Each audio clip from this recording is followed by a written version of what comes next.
मशरिक news के नाज़रीन आदाब। अगर आप मांसाहारी हैं, नॉन वेज खाते हैं, तो एमसीडी, साउथ एमसीडी और नॉर्थ एमसीडी ये डिसाइड करेगी कि आप झटका मांस खाएंगे या हलाल मांस खाएंगे। जी हाँ, साउथ एमसीडी और नॉर्थ एमसीडी के इलाके में आने वाले तमाम रेस्टोरेंट और कच्चा मांस बेचने वाली दुकानों पर अब ये लिखना ज़रूरी होगा कि वो हलाल मीट बेच रहे हैं या झटका मीट बेच रहे हैं। इस तरीके का एक फरमान दोनों एमसीडी के द्वारा जारी किया गया। जब इस बाबत हमने सर्वे किया तो AIM के दिल्ली प्रदेश अध्यक्ष कलीमुल हाफिज ने क्या कहा, आइए देखते हैं एक ग्राउंड रिपोर्ट। उत्तरी नगर निगम के बीजेपी के मेयर का ये फैसला कि उत्तरी नगर निगम के एरिया में जितने भी रेस्टोरेंट, होटल, ढाबे हैं उन सबको अपने बाहर ये बोर्ड लगाना होगा कि वो कौन सा मीट इस्तेमाल करते हैं, यानी झटका करते हैं या हलाल करते हैं। ये भारतीय जनता पार्टी की माशरे को तकसीम करने की कोशिश है, समाज को विभाजित करने की कोशिश है।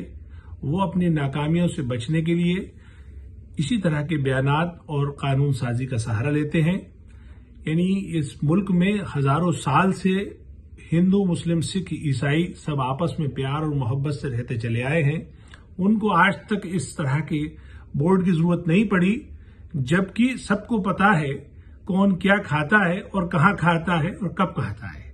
और ये किसी भी जमहूरी मुल्क में हर इंसान की आजादी है कि वो झटका खाना चाहे तो झटका खाए, हलाल खाना चाहे तो वो हलाल खाए। लेकिन ये भारतीय जनता पार्टी है जो अपनी नाकामियों को छुपाने के लिए, अपने वोटरों को रिझाने के लिए माशरे में तकसीम यानी समाज में विभाजन करती है और इस तरह की कानून साजी और बयान का सहारा लेती है।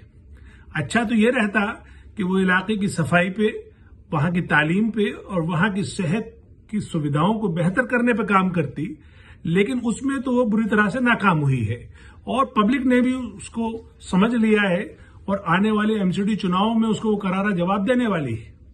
इसके साथ ही आम आदमी पार्टी और केजरीवाल से भी मैं ये पूछना चाहता हूं कि वो बात बात पर बीजेपी को कोसते हैं, लेकिन इस मुद्दे पर अपने मुंह में दही क्यों जमाए बैठे हैं? आखिर क्यों नहीं सवाल करते? मेरा ये मुतालबा है और ये MIM का मुतालबा है कि इस कानून के जरिए अकलियत के जो रेस्टोरेंट या ढाबे या होटल हैं उनको टारगेट किया जाएगा और उनको किसी भी तरीके से परेशान किया जाएगा। इसलिए अकलियत और गरीब और मजलूमों की आवाज की खातिर मजलिस इस बात का मुतालबा करती है कि उत्तरी नगर निगम इस फैसले को वापस ले और दिल्ली सरकार भी इस पर अपना रुख साफ करे और इन तमाम मेरी ढाबा मालिकों, रेस्टोरेंट वालों, होटल वालों से ये दरखास्त है कि वो इसकी पूरी तरह से मुखालफत करें और मजलिस आपके लिए हर तरह से ताउन को तैयार है। अभी तक के लिए बस इतना ही।